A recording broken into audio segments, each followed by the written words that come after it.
Hi, this is Bob. I'm going to take you through a complete silkscreen project. Uh, the thing up on my screen there is a drawing I did for the cover of my next comic, Plans '02. Don't know if it'll be ready for the space online, but it definitely will be ready for space in person in November. But what I'm going to do is I'm going to take this drawing and make it a screen and then print it. And I don't know if I'm going to do some T-shirts or if I'm just going to make some prints and try to sell those. So what I need to do, it's going to be whatever it winds up being printed on. The the medium will be black, and I'm going to print in white. So I need to take this and reverse it. And I think there's a negative image button on my program. So what I'll be printing then is what you see in black here. And now I need to print this out so that I can make the screen.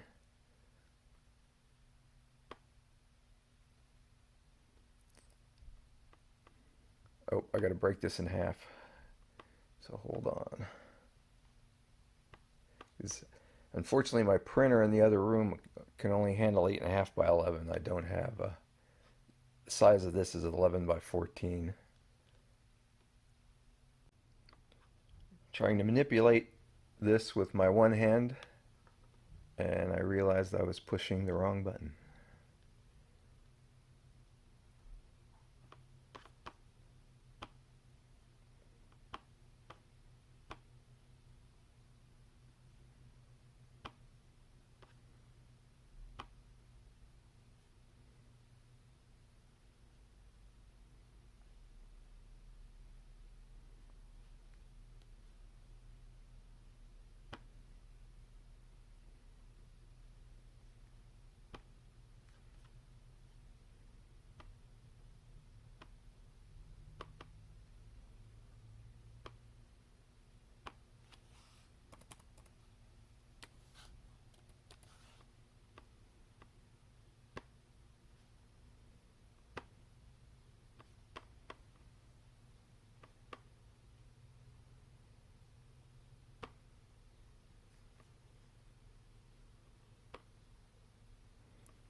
This is why I like to do things analog, because watching somebody play with their computer is not my idea of fun or interesting.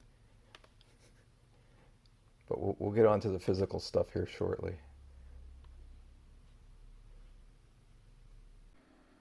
I need to load some transparencies into my printer.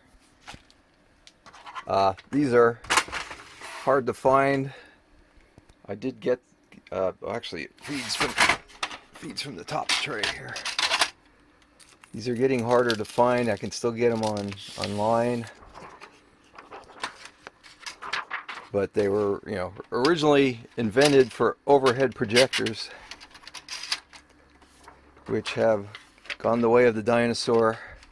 And so now I think the only people who use them are, silk screeners. So there, I got one ready to go, and I'll just run into the other room and push the button on my computer.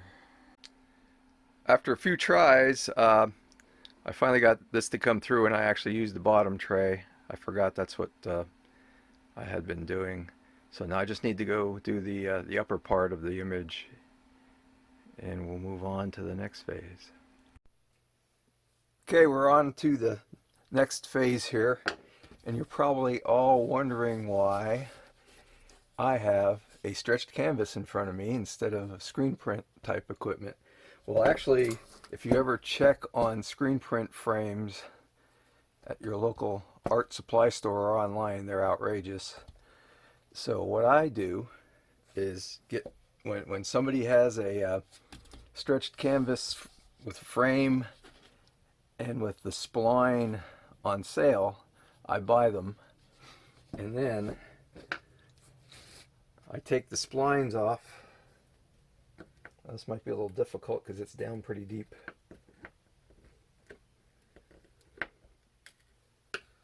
just have to use another tack here. These are a little deeper than I remember.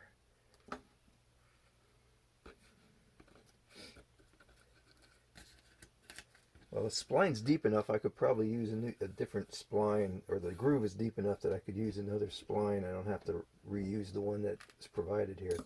So we can just do it the easy way to remove the canvas.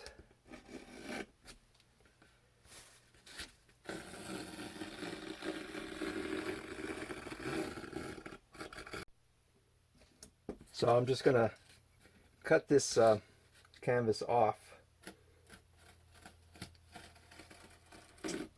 And while I was off camera briefly, I realized I didn't have the right size spline, so after I do this step, we'll have to delay for a little while until I can run to the hardware store and get the right kind.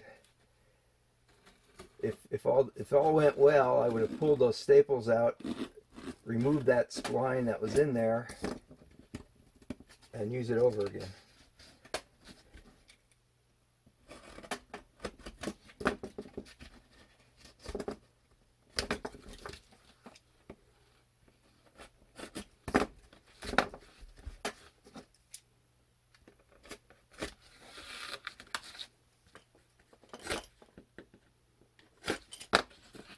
I think this is a little better frame than the ones I had been buying, which is why the groove is deeper.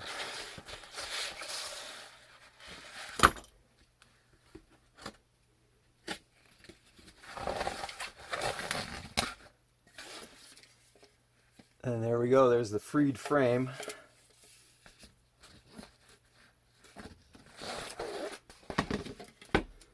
And don't throw this away. What I've done with these is chop them up and glue them to smaller boards so I can do some other little paintings.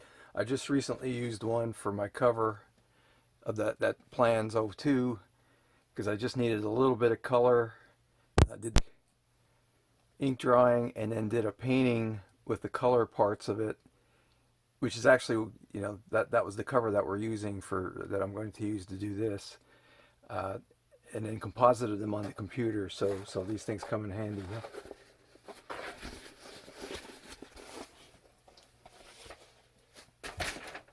So I have a stack of them over there in the corner.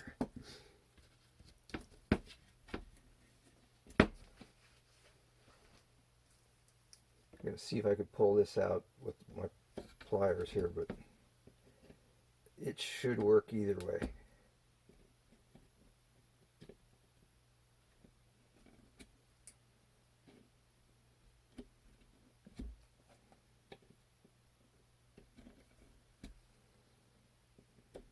Nope, can't get a good enough grip on it. So I'll be back later with some new spline, and I'll show you how to stretch the screen onto the frame. Okay, one trip to the hardware store and a day later, I think I've got the right spline that'll fit this groove on my frame. And this stuff is actually made mostly for screen doors and windows, and it reminded me that one of my very first screen print projects was Why I'm Not Musical, which was a full silk screen, or actually this was actually made for a t-shirt that came from the linoleum cut project I did years ago. And I actually did use screen window frames for that you could buy and cut down to any size and put together, but it really, it's not a good way to, I don't know, I just didn't like it, so I moved on to the wooden frames, which seem to work a lot better.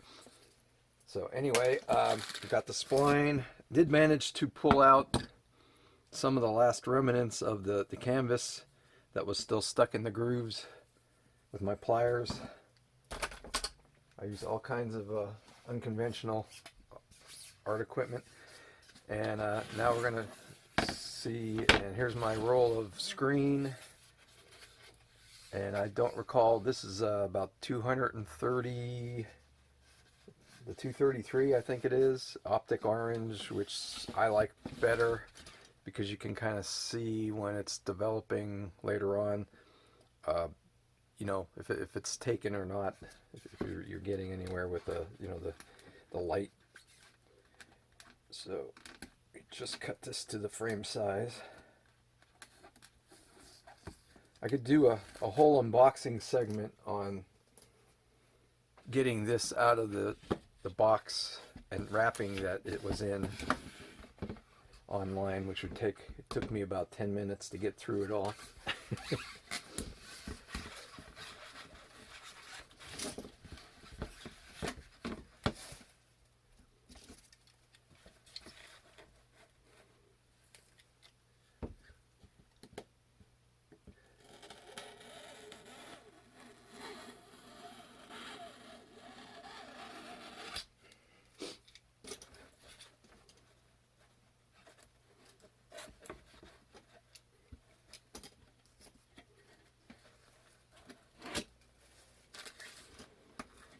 Just make sure you got a little overlap.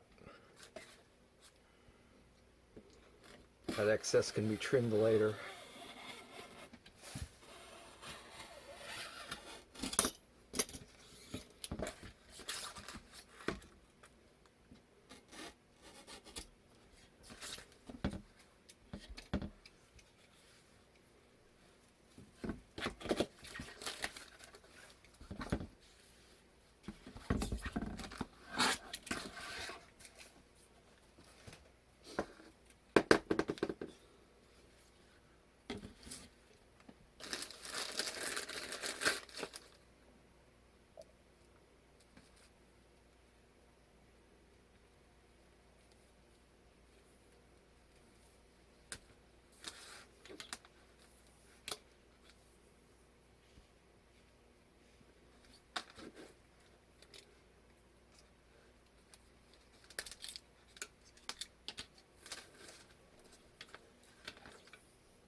One thing I don't like about this hardware store spline, it is a little harder than the stuff that comes with the frames, so it's a little harder to get in there, but it should work. I already checked that it did fit. I have some larger stuff here I bought for some other frames.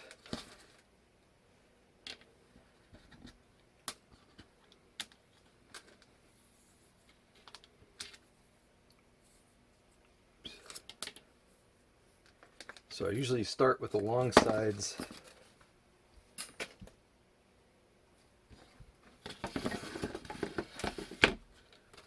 That doesn't look like it's in there. And here's the spline tool, and that has the groove in it that matches up a little bit with the spline, so you can drive it down into that groove. And again, I could not get that old spline out, but I think I have enough depth to do the second one on top. And I should have dusted off or brushed off my desk surface, my table surface here, because it's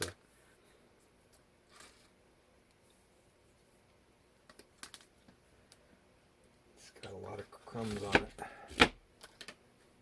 But we'll use a dust brush, a lint brush on the screens at some point to get all the extra lint and dust off of them. I always usually start in the middle. Oops, doesn't want to go in.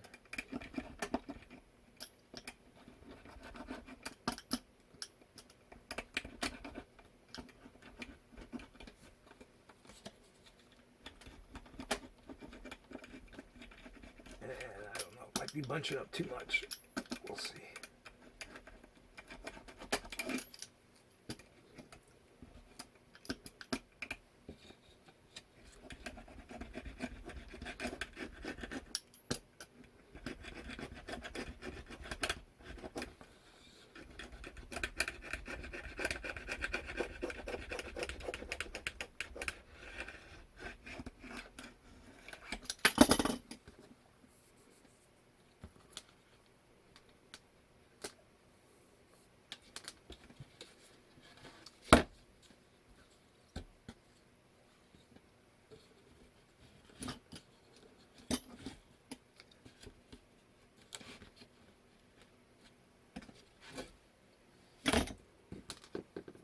Lost my other long piece of spline.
It's always best to work the spline away from your hand, because this thing would hurt if you roll over it.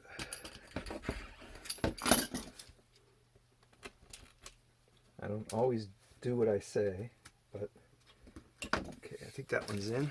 We're not looking too bad. Last side.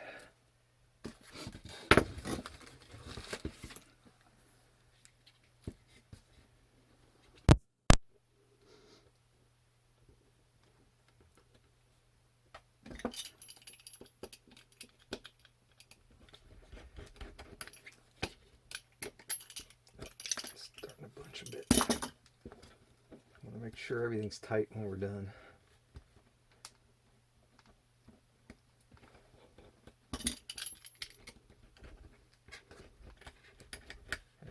Not listening to my advice right here, but I want to make sure this is tight.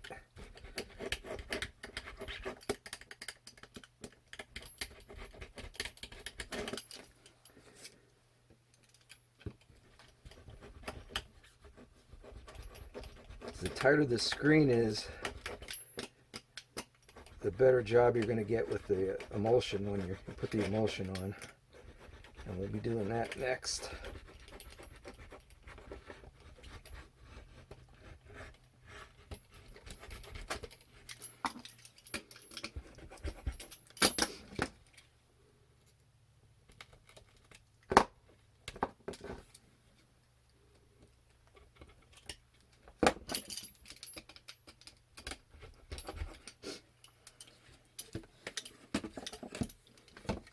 Sure, this is down.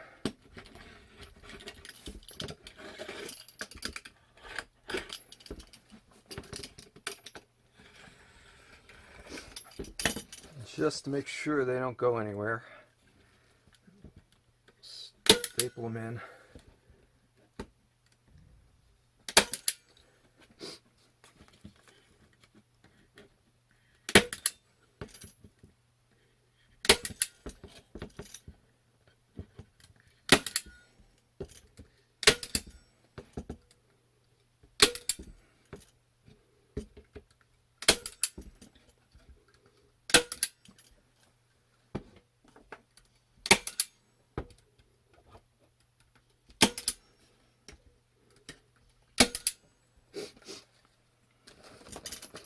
Okay, now we trim off the excess screen.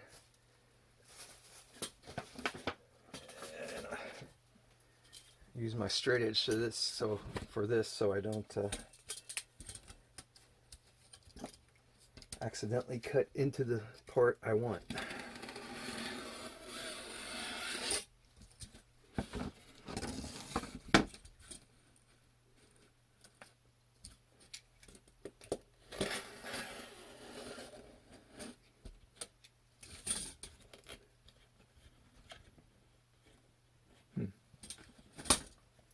Oh, that wasn't too close.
As you can see on my straight edge, I have nickels taped to the bottom. That's an old drafting trick, so that when you're inking something, the ink won't roll underneath. I use nickels. Carol Tyler will argue with me about using dimes instead, but I'm not as good as Carol. So, but as you can see, got a pretty tight screen, so I'm pretty happy with that. Next, we need to see if I have my. Hold on. Okay, we're back, and I'm just going to put these are the two parts of the transparency I shot the other day, printed the other day, and we're just going to put them together with a little tape.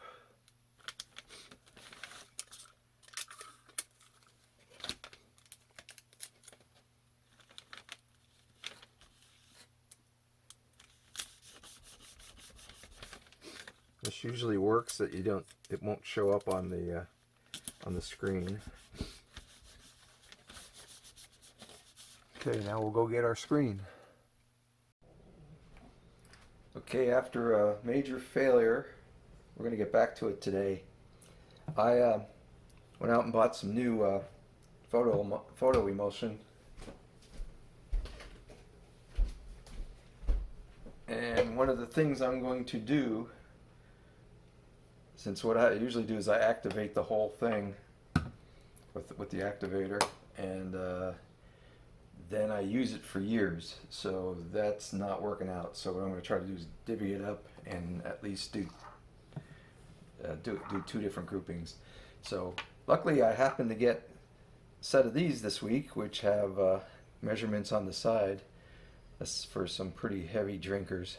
That holds that much, but that way I can see how much of this stuff, and I'll make sure it gets cleaned out really well before anybody drinks out of it.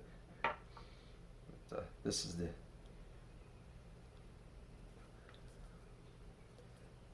kind of goopy.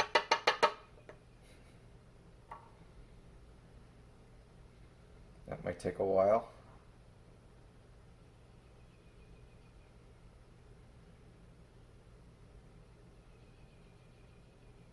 I thought there was more in there than that. Like I said, it's been a while since I did the last one.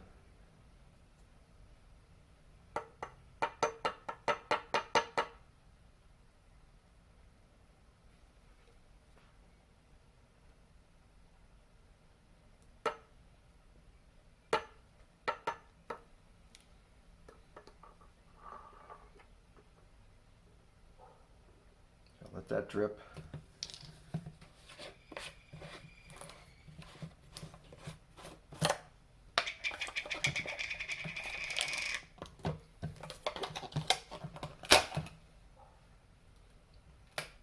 That's kind of neat. Look at the color of that, and you'll see the color after it gets activated. It turns a green. So let's see if we can even this out.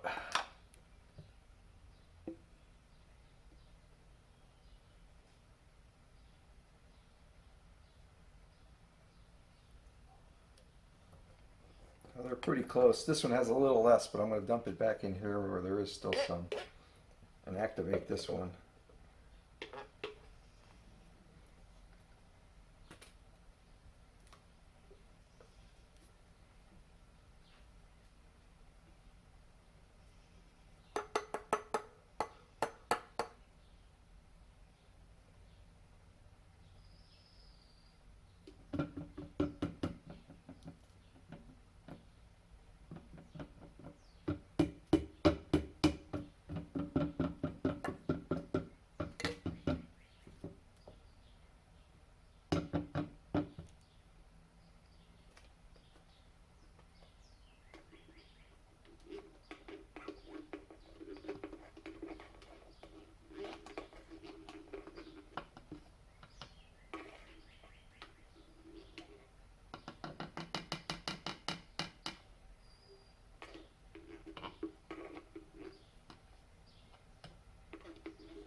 There isn't much of that. I thought there'd be more.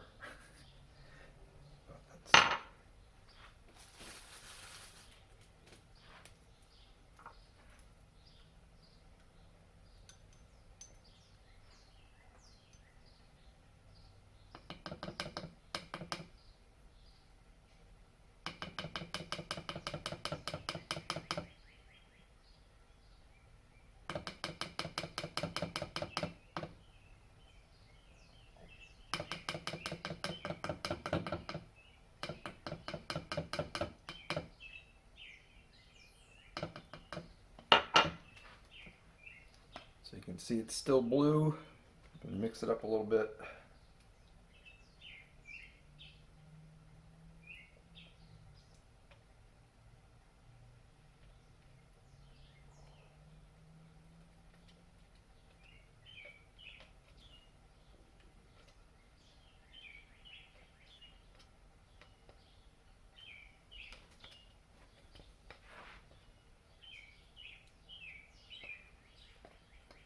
I don't know if you can see that. It's you can just see it there, a little, that green color. That's what we're looking for. So, well, now let's go print another or put the emulsion on it. Okay, I cleaned up the mess I made upstairs, and that's one of the reasons I like the basement to work in, because I don't have to clean anything up. But anyhow, got my fresh photo emulsion, and I restringed the screen, so we're ready to roll. I should get a smaller scoop so that I could go this way in the shorter, using the shorter direction, so the sag wouldn't be as bad in the screen. But I happen not to have one. The one I have is about an inch longer than this frame, so I didn't think of that. But I'm going to try it again. I did get a pretty good. The screen is pretty tight, so it may be better than we did last time. But that wasn't our problem last time. It was, I believe, the age of the emulsion. So hopefully we have. Oh, this looks a little. I'm going to mix this up a little better, which I can do in the scoop.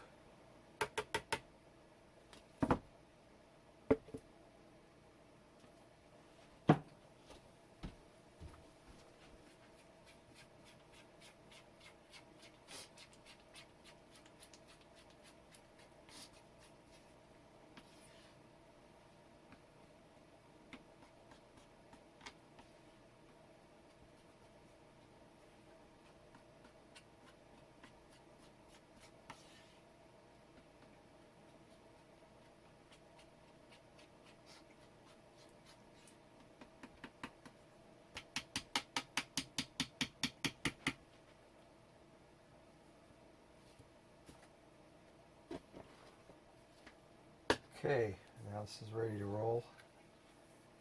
We're just going to do the same thing we did last time, hopefully with better results.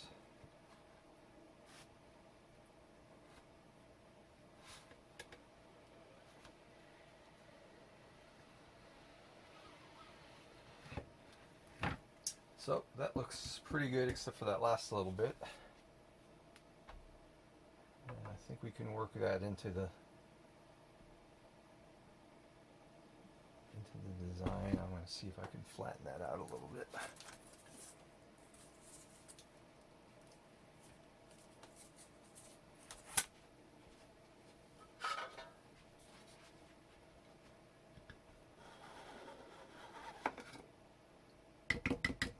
Looks a lot better. So I'm going to go hang this up in my dark closet here, and we'll see what happens when it comes out.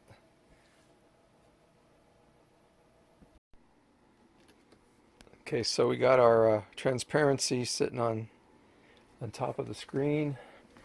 Just make sure it's flat. Turn our spotlights on. And we're going to let it sit for about 35 minutes. It's time to check on our screen's development here. Let's take a look. Yeah, it looks a little better. I'm not sure if you can pick that up, but you can see definite discoloration where the image is. So we're going to take it out the backyard and blow it out. So here we go.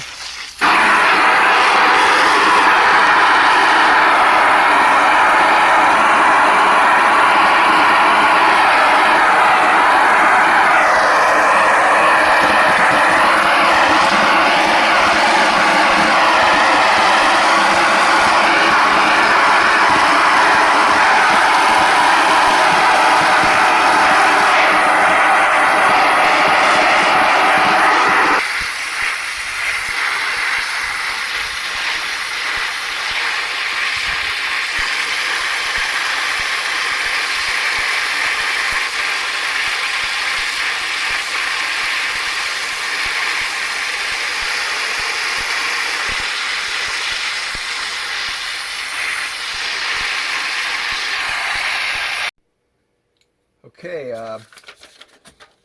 we kind of had a somewhat successful screen here. I've got some problems up here that I'm going to patch up today. So what I did is I got a printout of the drawing. We're going to put it underneath and then line it up so that the parts that are missing I can pick up here with I'm going to use a acrylic paint marker. I tried it out over here a little bit and it looks like it should work. So I talked to people up at Blix today and none of them had experience trying to patch with this, but I checked a couple places online and some people said it works. So I'm just going to try to fill in the areas that are missing. Of course my light is on the wrong side for my right-handedness.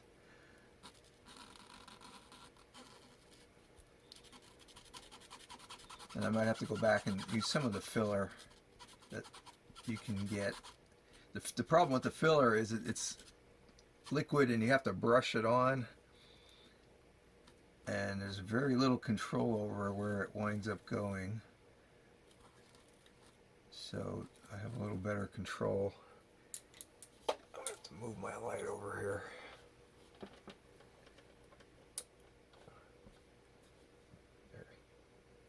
I think you can still see things.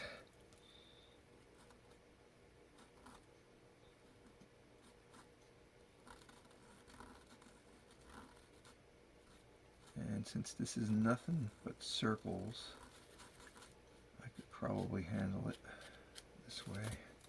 Oops. Shifts it off a little.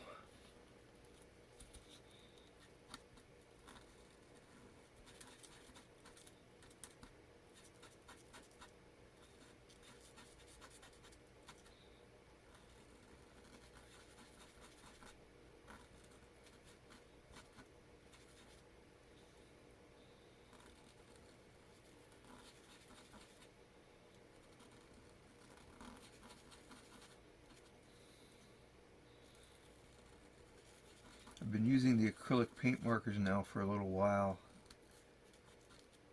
They're great to make stipple dots on a painting.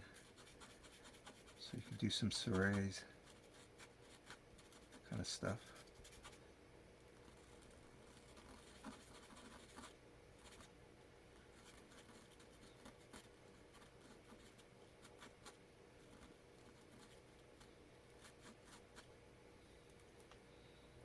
Okay, I think I got most of it there. And then along the edges, I'll use, I usually use Gorilla Tape instead of, you could use the Gorilla Tape or duct tape if you want to kind of close off all the edges so that the ink doesn't flow through off the edges onto the wrong spot of your project. There's a little bit more right there.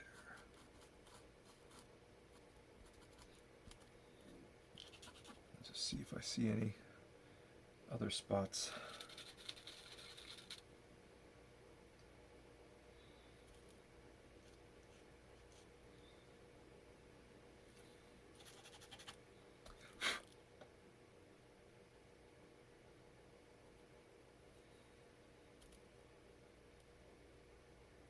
Yeah, over here what happened is I did get you could see right there, I did get a thicker part of the emulsion that didn't completely dry, so when I was blowing it out with the hose, it kind of took a big swatch off that wasn't supposed to go. So no real problem. If it was a little more intricate, it might have been an issue, but I think that'll get us close enough. So hopefully maybe tomorrow we'll do some actual printing. Back at it. This is hopefully our last segment on the screen printing. So since you saw this last, I patched the screen and I put Gorilla Tape all around the perimeter to keep the ink into the screen. And also I went back through, and the red you see is a screen filler material that I was trying to, I picked up a couple other spots, holes, and I also tried to plug the holes where the tape wrinkled a little bit so there wouldn't be a direct access through. And so I've got a shirt prepared here on a masonite board. And this is actually a shirt I messed up on a previous printing. So this is the back side of it. So this is just a test run to make sure that the printing works. So I do have some hinges and a board set up on it, but I only use that when I'm kind of trying to register more than one color. But this is only one color, so I'm just going to, eyeball it here on the shirt. And I've already got my opaque white.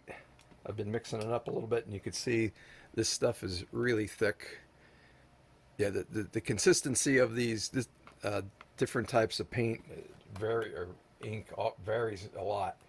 But this stuff looks like marshmallow, but boy does it get messy if you're not careful. One of the things I did. This is a pretty big image on this screen. Usually I'll leave some room at the top, or at least the point where I'm going to screed downward from, so that I can lay ink across the whole top. I think I have a little bit of room up if I sit up on top of that tape. And then I'm going to take my screed and run it right down, and probably up and down a few times. I know most of the guys that know what they're doing usually only do it once, but this is such thick paint that I want to make sure it gets through. So we're just going to give it a try. Just going to spoon some out here. I don't have the fancy equipment to lay this out. I just use plastic spoons. I'll make sure we got plenty. So I'll just take the screed and give it a first shot. I'm holding down the frame with my other hand, and that's usually works pretty well. I use masonite board because it is nice and smooth. Just getting some kind of mark on there, but we'll go back over it again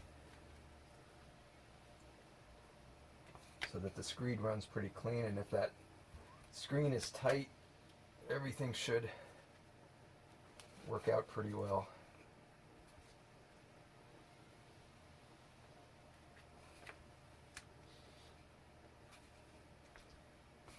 And I'm a little concerned about how thick this ink is. That I'm going to run this way too. Just set this over here and see what we come up with.